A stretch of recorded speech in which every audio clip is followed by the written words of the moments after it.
I'm here at TI5 from Team Fnatic. So first of all, just how are you doing the day after the group stages?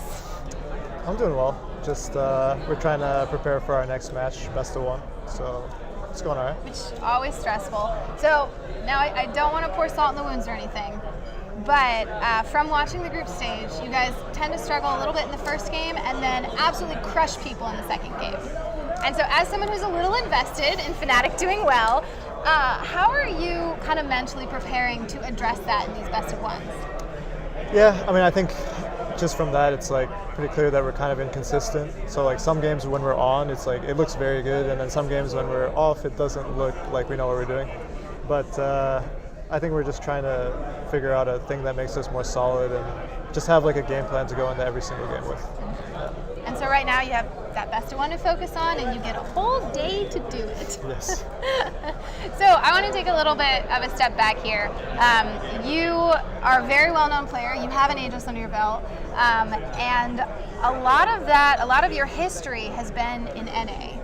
And you had a brief stint in EU that we don't have to talk about, and now you're over in Southeast Asia. Right. And now I wanna ask how that move went, because you know the last time you switched teams, it wasn't great, but obviously Fnatic's been going really well for you, and I want to know how that transition kind of felt, if you can think back.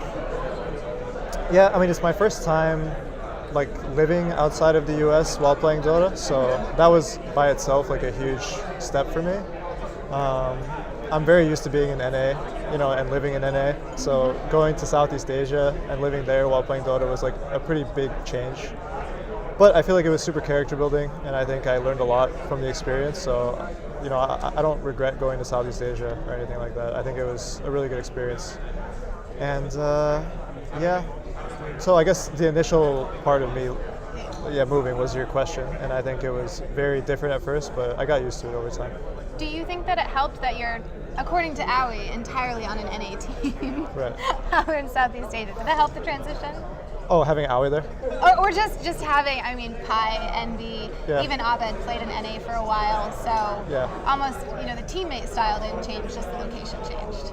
Yeah, no, that's true actually. It was more of an NA team living in Southeast Asia, I guess. But it definitely helps having Aoi and Pi and people I've been with on teams before just there, so I can talk to them.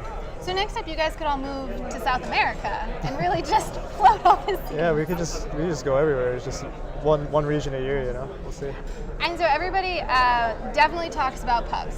When they go to NA, they talk about them. When they go to Southeast Asia, they talk about them. So are there any things you noticed in C that was notably different from playing pubs in NA? Yeah, I mean, people are just crazier in C, like in the pubs. They're just, like, if I'm ever in a game with them, they'll be like, oh my god, like, Universe, like, blah, blah, blah, blah. Like, they'll make, like, a huge deal of me being in the game. And I'll like, I'll be off lane and there will always be a tri-lane there, just like there, like, because they want to kill me and then, like, screenshot it or something. Like, I don't know. It's just much crazier in C. Not that I don't like the pubs there.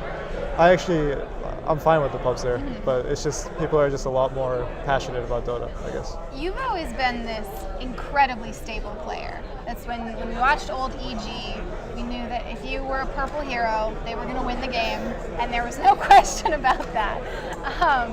And now stability is great, but there is something about C, unpredictability, that makes teams from there very strong. Do you feel like you've picked up any of that and sort of, expanded into maybe unpredictability that can be both a strength and a weakness?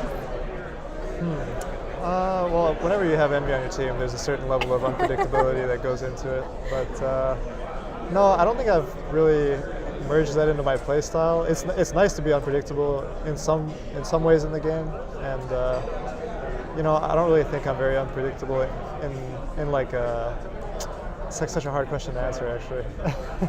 But no, I don't think I'm unpredictable. So would you be the rock of the team? Because obviously Envy is a little crazy, and Abed Huskar is a little crazy. Yeah. Oh, I mean, usually Abed is even more stable than I am. So I mean, I think we were all pretty shocked when we saw him in the fountain there.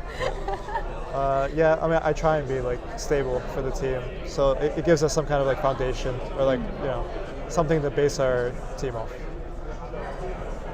No, it's good to see, and we're excited to see you play. I'm sure you'll get out of that horrible round one of stress. So thank you for stopping and talking with us, and problem. enjoy the rest of TI.